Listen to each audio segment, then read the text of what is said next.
नमस्कार, मी राही भिडे, ज्येष्ठ पत्रकार. आम्ही पत्रकार संघामध्ये एक नवीन उपक्रम सुरू केला आहे. पत्रकार संघाचे अध्यक्ष संदीप चव्हाण यांच्या संकल्पनेतून आता आम्ही कायम एक नवीन कार्यक्रम करणार आहोत आणि त्या कार्यक्रमाचं नाव असेल राज्य विधिमंडळातील किस्से. सगळ्या लोकांना की राज्य विधिमंडळामध्ये वेगवेगळे अनेक किस्से घडत असतात, पण सगळ्यांचं लक्ष असतं ते केवळ बातमीवरती.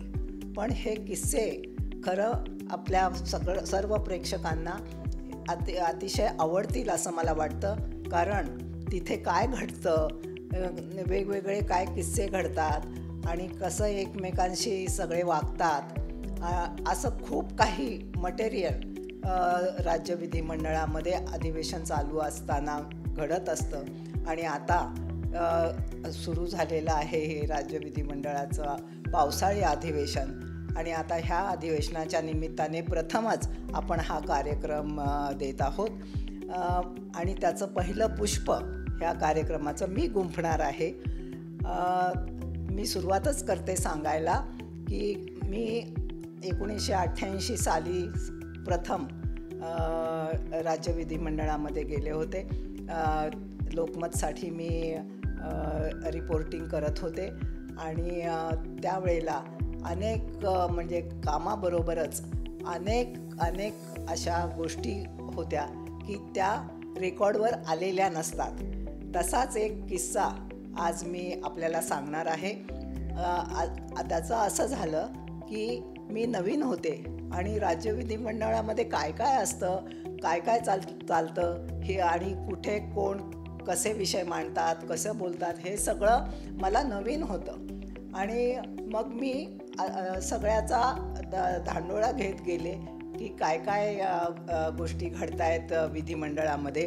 मी तेव्हा विधान परिषद कव्हर करायची, विधान परिषदेचं वृत्तांकन करत असे. मला दुसरी एक उत्सुकता होती की राज्य विधिमंडळात इतकं काम होतं, ह्या सगळ्यांचं हे रेकॉर्डसुद्धा ठेवलं जात होतं, तर ते बघावं म्हणून मी एके दिवशी ग्रंथालयामध्ये गेले विधिमंडळाच्या. आणि त्या ग्रंथालयामध्ये जेव्हा मी गेले तेव्हा मला एकदम आश्चर्याचा धक्काच बसला की केवढं मोठं मौलिक असं साहित्य, म्हणजे त्याला साहित्य म्हणा किंवा तिथलं कामकाज म्हणा, हे तिथे तुम्हाला मिळतं.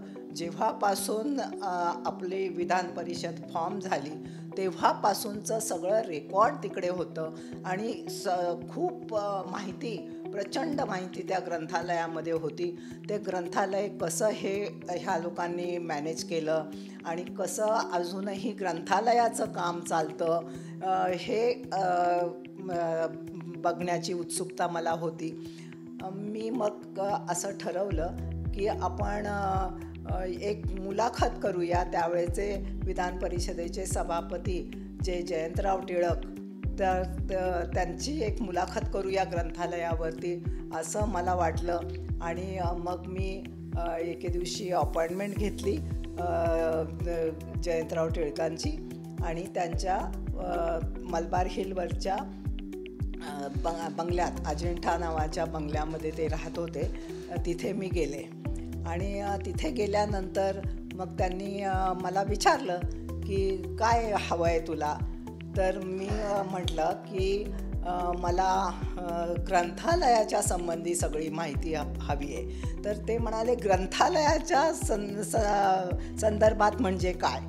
तर मी सांगितलं त्यांना की म्हटलं मी ग्रंथालयात जाऊन आले, तर ग्रंथालयामध्ये इतकं विपुल साहित्य आणि सगळं विधिमंडळाच्या संदर्भातली सगळी माहिती, सगळे प्रश्न, अनेक गोष्टी तिथे घडत आहेत आणि अनेक गोष्टींचा साठा, प्रचंड असा साठा तिथे आहे.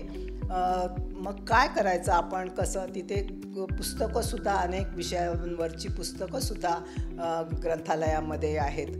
तर ते म्हणाले की आलं माझ्या लक्षामध्ये तुला नेमकं काय हवं आहे ते. तर म्हटले घे. तर मी काही प्रश्न, कारण आता एवढ्या मोठ्या दिग्गज व्यक्तिमत्वाच्या समोर आपल्याला बसायचं आहे, कारण मी नवीन होते तिथे, तर थोडंसं बुजल्यासारखं मला वाटत होतं.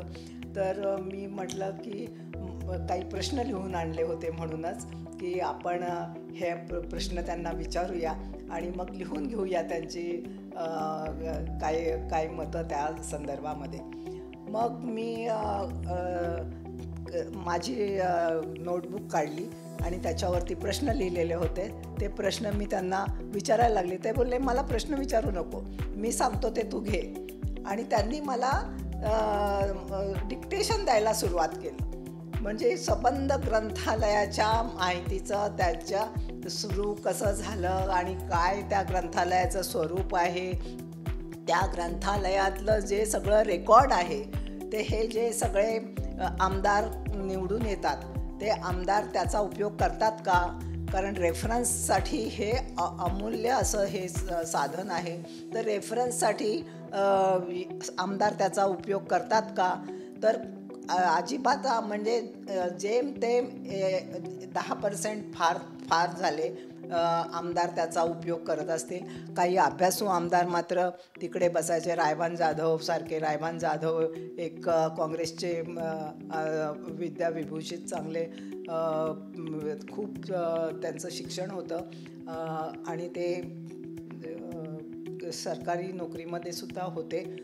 मग ते रायबान जाधव आमदार झाले. ते मात्र ग्रंथालयामध्ये जाऊन बसलेले मी अनेकदा पाहिलं होतं. आणि मग जयंतराव टिळकांनी मला जे डिक्टेशन सांगितलं, मी तुला सांगतो ते तू घे. आणि मग त्यांनी जे मला डिक्टेशन द्यायला सुरुवात केली आणि मी खूप असं म्हणजे भरभर लिहित गेले. आणि मला ते म्हणाले की, मी म्हटलं आता माझी मुलाखतीचं काय? तर मी म्हटलं, सर मुलाखत? तर ते बोलले की आता मी जे तुला सांगितलं आहे त्याच्यात प्रश्न टाक. नेहमी प्रश्न विचारून उत्तरं द्यायची असतात, पण म्हणले की तू असं कर की तू त्याची आता ह्याच्यामध्ये प्रश्न टाक. मला ती फार मोठी गंमत वाटली. मी म्हटलं आता मुलाखतीत काय असायला पाहिजे ते सगळं त्यांनी दिलं होतं आणि मला सांगितलं की आता त्याच्यात प्रश्न टाक. ही एक मला आठवण, फार मजेशीर अशी आठवण जयंतराव टिळकांची आहे. आणि खूप मजा आली मला खरं म्हणजे. त्या सगळं त्यांनी जे मला टेक्स्ट दिलं होतं डिक्टेशन करून, तर त्याच्यामध्ये प्रश्न टाकणंसुद्धा मला फार जिकिरीचं होतं. पण त्यांनी प्रत्येक विषयाची मांडणी अशा पद्धतीने केली होती की मी त्याच्यामध्ये प्रश्न टाकले आणि मग ती त्यांची मुलाखत तयार झाली. तर असा हा एक किस्सा. आणि मी आमच्या कार्यक्रमाच्या सुरुवातीलाच मी विधिमंडळाच्या बाबतीमध्ये हा तेव्हा 1988 साली घडलेला किस्सा आपल्या सर्वांसमोर सादर केला आहे. धन्यवाद.